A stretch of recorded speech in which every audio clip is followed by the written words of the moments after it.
नमस्कार दोस्तों, स्वागत है आपका फिर से टीएस हिंदी एकेडमी में। मैं लेकर आया हूँ कबीर के दोहे नामक आपका पाठ जो है चौथी इकाई में 10वां पाठ है। यह है 7वीं कक्षा का पाठ और इस पाठ में दो पेड़ आपको दिखाई दे रहे हैं। तो बच्चों, यहाँ जो दो पेड़ है इसके बीच हम अंतर पहले देखेंगे। यहाँ एक्सप्लेनेशन इसी का करेंगे। यहाँ एक पेड़ है और यहाँ पर एक पेड़ है।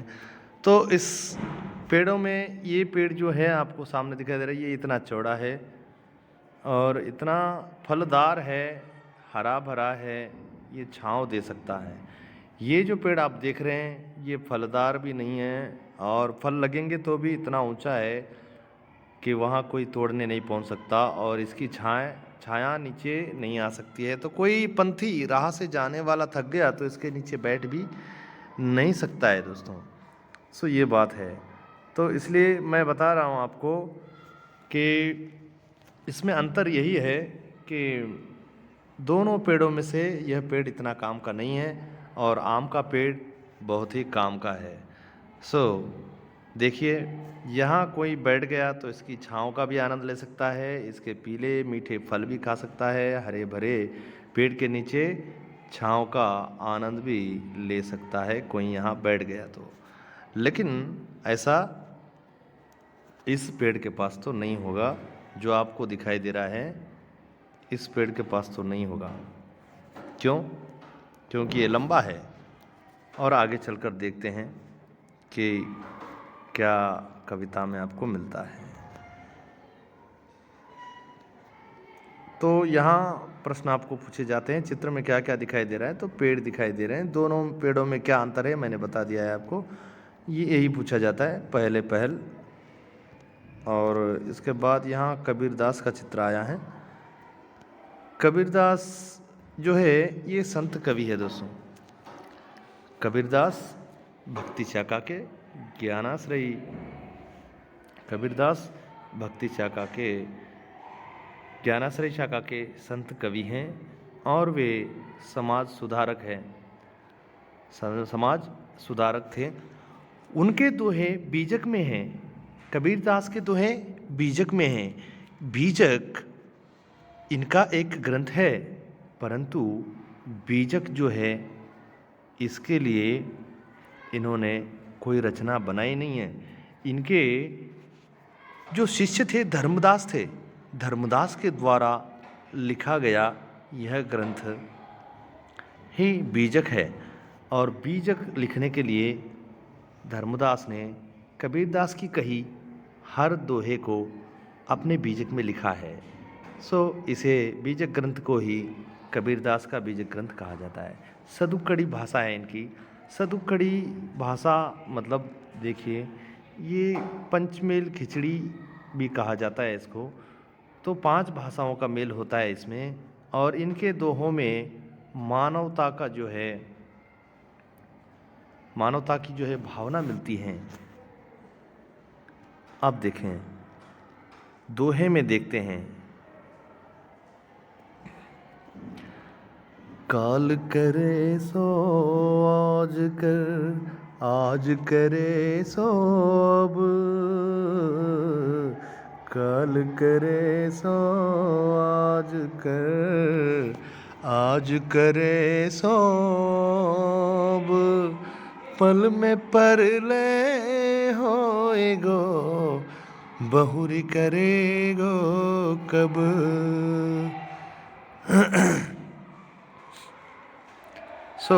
यहाँ कैसे क्या कहा गया है? काल करे सो आज कर, आज करे सो अब, पल में पर ले होएगो, बहुरी करेगो कब। कबीरा बहुरी करेगो कब, बड़ा हुआ तो क्या हुआ, जैसे पेड़ खजूर, बड़ा हुआ तो क्या हुआ, जैसे पेड़ खजूर। पंथी को छाया नहीं, फल लागे अति दूर। इस प्रकार यह गाया जाता है दोस्तों।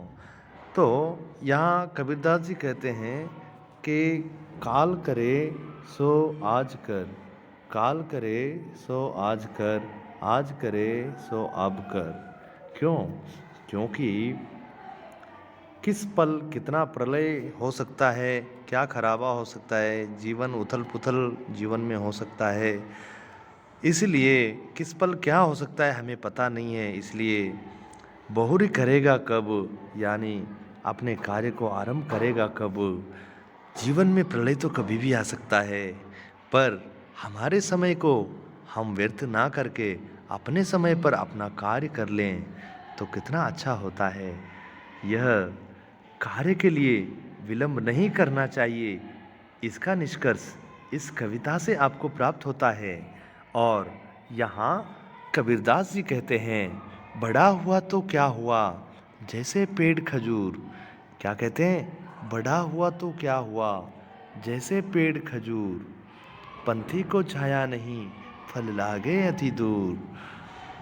कबीरदास जी कहते हैं अपने जीवन में कितने ही बड़े हो जाओ, कितने ही आप अभिवृद्धि को प्राप्त कर लो, कितनी भी आप अपने जीवन का विकास कर लो, बट कितने भी बड़े विकास को हम कितने लोगों तक पहुंचाएंगे, कितने लोगों को सुख मिलेगा, इस बात की ज़रूरत है, ये ज़रूरी बात है।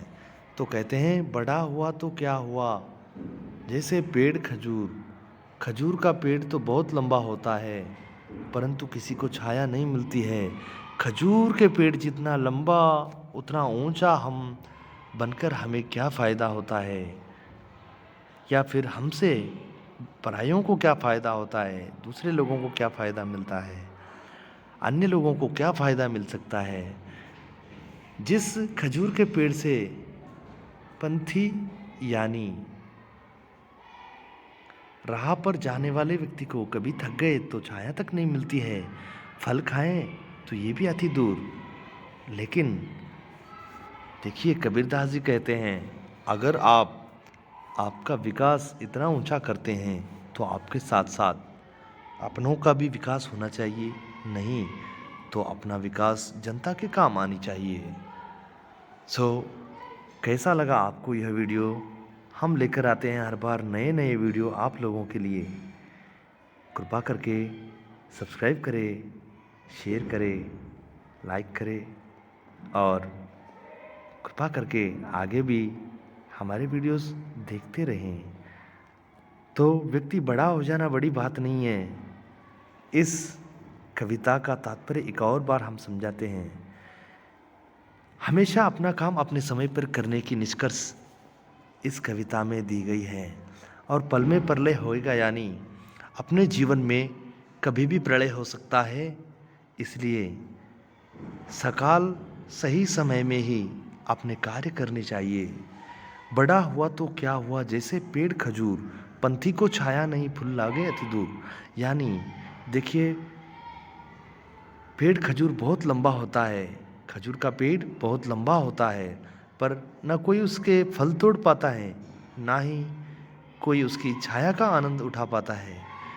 तो दोस्तों अपने विकास का कोई ना कोई हद होना चाहिए। क्यों कि अपने इस विकास का फ़ायदा, अपने जीवन का फ़ायदा किसी और को भी मिले, अपने कार्य का फल खुद को भी मिले, किसी और को भी मिले, ऐसा ही मानव जीवन मानव को बिताना चाहिए। इस प्रकार इस प्रस्तुत कविता में कबीर जी इस तरह पेश करते हैं।